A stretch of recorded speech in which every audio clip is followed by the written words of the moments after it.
हिमाचल प्रदेश में कार्यरत सरकारी कर्मचारी ने बकाया महंगाई भत्ते को लेकर हाई कोर्ट में एक याचिका दायर की है। इसमें राज्य सरकार पर केंद्र की तुलना में 15% कम महंगाई भत्ता देने का आरोप लगाया गया है। मामले में न्यायाधीश जियालाल भारद्वाज की अदालत ने राज्य सरकार को नोटिस जारी करते हुए 4 सप्ताह के भीतर जवाब दाखिल करने के आदेश दिए हैं।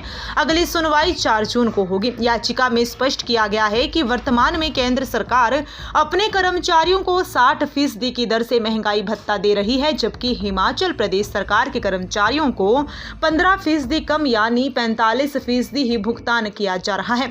याचिकाकर्ता का तर्क है कि महंगाई भत्ता वेतन का अभिन्न अंग है जो मुद्रास्फीति के प्रभाव को कम करने के लिए दिया जाता है, लेकिन राज्य सरकार इसे समय पर जारी नहीं कर रही है। याचिका में न्यायालय से बकाया किस्तें जारी करवाने की मांग की गई है। साथ ही अदालत से गुहार लगाई गई है कि 1 जुलाई 2024 से रुकी डीए की सभी किस्तों को केंद्र की तर्ज पर जारी करने के निर्देश दिए जाएं। याचिका में कहा गया है कि राज्य का अपना कोई वेतन आयोग नहीं है और वह आमतौर पर पंजाब पैटर्न या केंद्र सरकार के फॉर्मूले का पालन करता है। इसी मामले में एक याचिका भूपेंद्र ने दाखिल की थी, जिसमें भी सरकार को नोटिस जारी हुआ है और इसमें 28 मई को सुनवाई होनी है।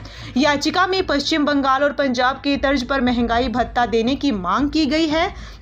मामले को लेकर राज्य के हजारों कर्मचारियों और पेंशनरों में भी काफी नाराजगी देखी जा रही है। उनका कहना है कि बढ़ती महंगाई के दौर में महंगाई भत्ता ही एक ऐसा सहारा होता है जिससे उनकी रोजमर्रा की जरूरतें पूरी हो जाती है। लंबे समय से डीए की किस्तें लंबित रहने के कारण आर्थिक दबाव लगातार बढ़ रहा है। कर्मचारियों का ये भी आरोप है कि बार बार मांग उठाने के बावजूद सरकार की ओर से इस दिशा में ठोस कदम नहीं उठाए गए हैं। कर्मचारी संगठनों ने भी इस मुद्दे को लेकर सरकार पर दबाव बनाना शुरू कर दिया है। कई संगठनों ने चेतावनी दी है कि यदि जल्द ही डीए का बकाया जारी नहीं किया गया तो वे आंदोलन का रास्ता अपना सकते हैं। वहीं कुछ संगठनों ने अदालत के इस हस्तक्षेप का स्वागत करते हुए उम्मीद जताई है कि न्यायालय से उन्हें राहत मिलेगी। वित्तीय विशेषज्ञों का मानना है कि राज्य की आर्थिक स्थिति भी इस मामले में एक अहम पहलू है। हिमाचल प्रदेश पर पहले से ही कर्ज का बोझ है, जिसके चलते सरकार पर वित्तीय दबाव बना हुआ है।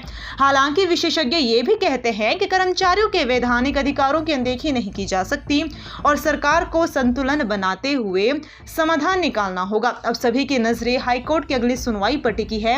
ये देखना महत्वपूर्ण होगा कि राज्य सरकार इस मामले में क्या पक्ष रखती है और अदालत क्या निर्देश देती है। इस निर्णय का प्रभाव न केवल वर्तमान कर्मचारियों बल्कि पेंशन भोगियों पर भी पड़ेगा, जिससे ये मामला और अधिक महत्वपूर्ण बन गया है।